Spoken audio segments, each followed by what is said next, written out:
Jumping back into the action on today's show, looking back at some of the games from Sunday, not just last night. I know we didn't talk about this team, the Pittsburgh Steelers going to 3-0 on yesterday's show, but I had to go over it just because the story of this game still continues to be Justin Fields, and this was the first home game for the Pittsburgh Steelers up against a very, very competent opponent in the Los Angeles Chargers, surprising a lot of people, I think, early on. Yeah, they might have played the Raiders. Yeah, they might have played the Panthers when they still looked like a very bad football team, but still, the way that they were winning games, dominating in the running game. J.K. Dobbins, I think, was the leading rusher in the NFL after the first 2 weeks. So this past Sunday, both of them entered the game at 2-0. Very defensive-heavy game, squaring off against each other. Another week of watching and waiting from the Steelers side on how Russ, was dealing with that calf injury, whether or not he was going to be healthy for this game throughout the week. It ended up that he wasn't. He was inactive again. But I think time is starting to run out a little bit for Russell Wilson, because that looks to be that question about whether or not Russ is the starter or not when he comes back, to me, feels like it is over now, just because the fact that Justin Fields not only got the win again for the Steelers, but to go 3-0 and to put up more points and play a lot better than we have seen him play, it looks like there's almost no other option now but to keep him in. And it feels like that just because you look at the game from Justin Fields, right? 25 of 32. He completed his first 10 passes in this contest. He threw for 245 yards and a touchdown and an interception as well. I believe that might be his first one of the season, if I'm not mistaken. I'm pretty sure that's right. Yeah, his first interception of the year. It was on a tip ball, which kind of ricocheted around everybody, but still, it doesn't look great. But, there was some context behind that. And Fields overall having his best game in this one. Elsewhere, you got some contributions from Calvin Austin III, 4 receptions for 95 yards and a touchdown. That big 55-yard touchdown to kind of seal it there for the Steelers in that second half. And their defense continued to play very well. They got 5 sacks on the day. Nick Herbert came in for the injured Alex Highsmith, and he recorded 2 sacks. And Justin Herbert looked like he was playing very well to start this game. He was and finished 12 of 18 for 125 yards and a touchdown already before he got injured and wasn't able to return there early in the third quarter. And J.K. Dobbins, the leading rusher, like I said, coming into this game, he had 15 carries for 44 yards, only 44 yards, where in the first 2 games he had 130-plus yards in each game in the first 2 weeks. So very impressive performance overall, I think, for the Steelers. Definitely their most complete performance out of the first 2 weeks. And looking at this game a little bit more in depth, the Chargers actually started off very well. They took the lead with that touchdown throw to Quentin Johnston after each team went 3 and out for the first couple possessions for each side. The Chargers found the breakthrough early, and the thing that I liked about the Steelers and how impressed I was with them just early on, finding themselves at a deficit, was that they responded right away with another drive that Justin Fields finished off with a 5-yard touchdown run and keeping the score at 7-7 before the Chargers ended up taking the lead 10-7 at halftime. And then returning from the half, you had that injury to Justin Herbert, and that threw everything off, right? Because, like I said, Justin was playing very well. Justin Herbert was playing very impressive and very good football up until that point. It looked like the Steelers' defense wasn't really getting after him as dominant as they were against like Bo Nix or Kirk Cousins especially. They weren't really getting to a point where, Justin had to like move around or he was scrambling or things like that. So that was a bit alarming as a Steelers fan watching the game, but unfortunately he did take a sack, and then once he got up from that, he was with a very notable limp. And, just being precautious and the fact that Justin, just didn't look like he could continue. They took him out of the game. Taylor Heineke came in. And then from that point on, there was really no contest. Unfortunately, if you were watching the game as a neutral fan, the level of competition sort of dropped because Taylor Heineke, no shade or disrespect to him, right? It's not the same as having your starting quarterback in there, obviously. So after that point, Pittsburgh only added 2 field goals after that before, like I said, Calvin Austin took that 55-yard touchdown to the house to make it 20-10, and the Chargers just simply couldn't respond. Even though their defense was playing pretty solid still in the second half, the offense just wasn't there. The Chargers were held to -5 yards in the second half and went scoreless from halftime to the rest of the game. And while that was a bit of a bummer to kind of see one side be depleted because their starting quarterback went out, I think it shouldn't take away from the fact that Justin Fields looked a lot better, not just on the stat sheet where he did improve, right? 245 yards, did some work with his legs as well. But looking at the performance as much as I could on Sunday, the throws that he was making impressed me as well. There was a throw where I think where you could really see the growth from Justin Fields was at some point in the second quarter, I believe.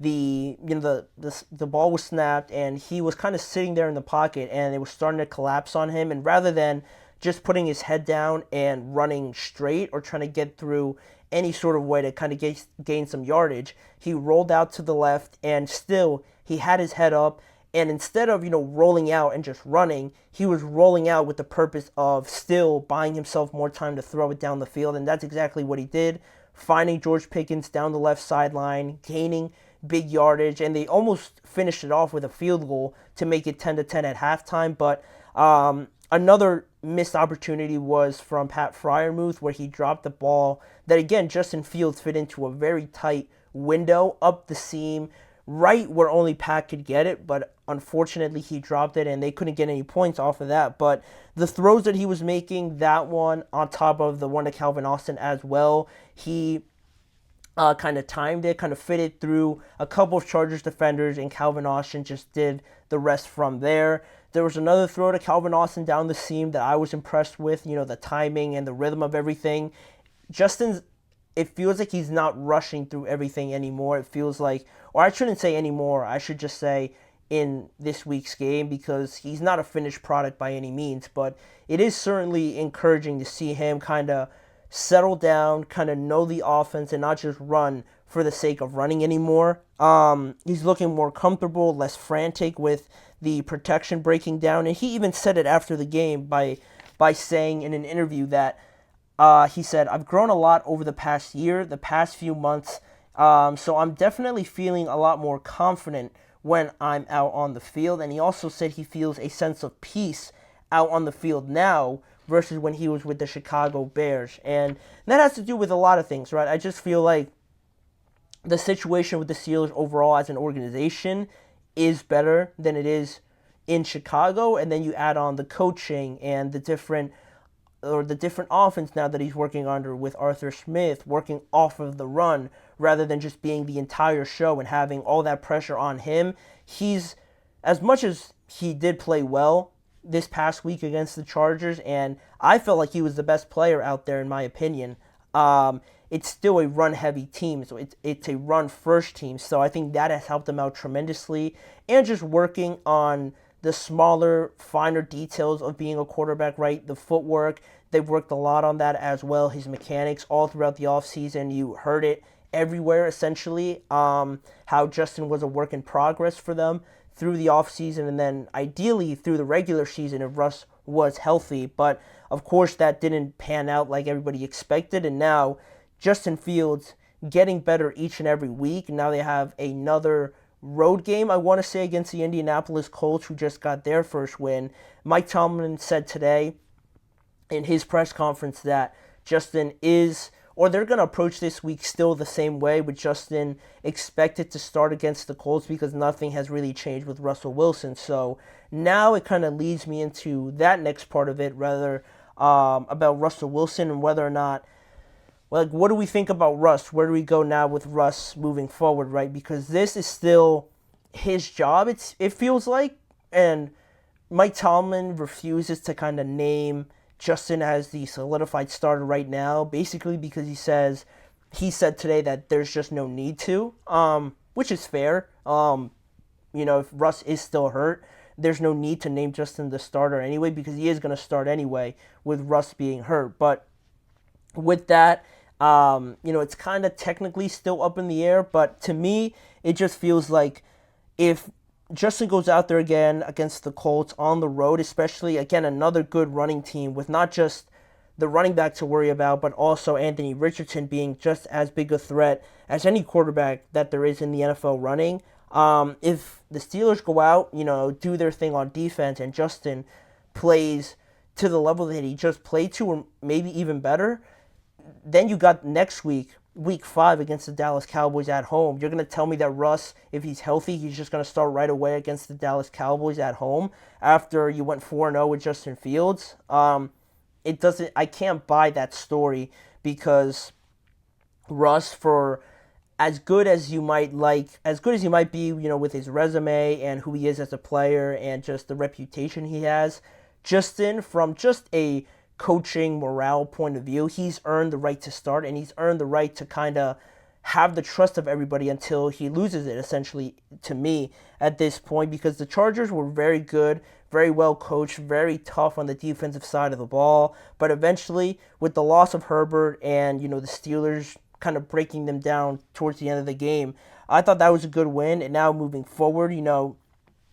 with this team, they might not be a juggernaut offensively, but I feel like it's another just step towards getting better. And I think that's what all teams are doing right now. Every team is trying to work through something that they're trying to get better at, right? The Chiefs might not look great on offense sometimes, or the Bengals also, their defense isn't looking great. The Cowboys, another team that has their own struggles. The Seahawks might struggle. Even though they're undefeated, they might not be as prolific on offense or something like that as well. Every team is working through something, and no team is perfect. I don't think any team wants to be perfect 4 weeks in. So the fact that the Steelers are still working on their offense, getting in the end zone a lot more often, is something that I think is just natural, and it feels like it's fitting in perfectly with the progression of Justin. The better he plays, he played better this week compared to the first 2 weeks, and they put up more points.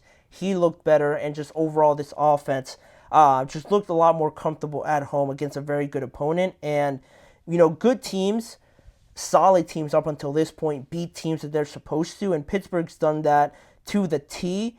And would I think that teams like Miami, the Raiders, or the Titans potentially might not ask about Russell Wilson in a potential trade? I don't know. It feels like it could be plausible that could be a possibility if Russ really is finding himself in a spot where Justin wins this week, and then in week 5, Mike Tomlin comes out and says that Russ is the starter. Then I think it would be foolish for some other teams to at least not, throw that possibility out there of trading for Russ, but I think we're still a long ways away from that. But, the Steelers' fields continue to improve, continue to impress, moving to 3-0, and the next couple weeks aren't necessarily against the hardest opponents, so it's even better of an opportunity for Fields to grow and get better, because, again, the end of their schedule is a nightmare, so they need to stack up as many wins as they can right now before we get to playing the Commanders, the Eagles, the Chiefs, and all the AFC North opponents. But for right now, the Steelers are riding high, one of the last remaining undefeated teams, I should say, overall in the NFL. And speaking about wins and getting wins, the Giants got their first win this past Sunday against a fellow AFC North opponent. The Giants defeated the Cleveland Browns this past Sunday. Were we impressed enough with the Giants, enough to kind of give them credit more so in the next couple of games than we would have originally thought? Were we that impressed with the Giants, or more disappointed with the Browns yet again? We're going to answer that when we come back after this short break.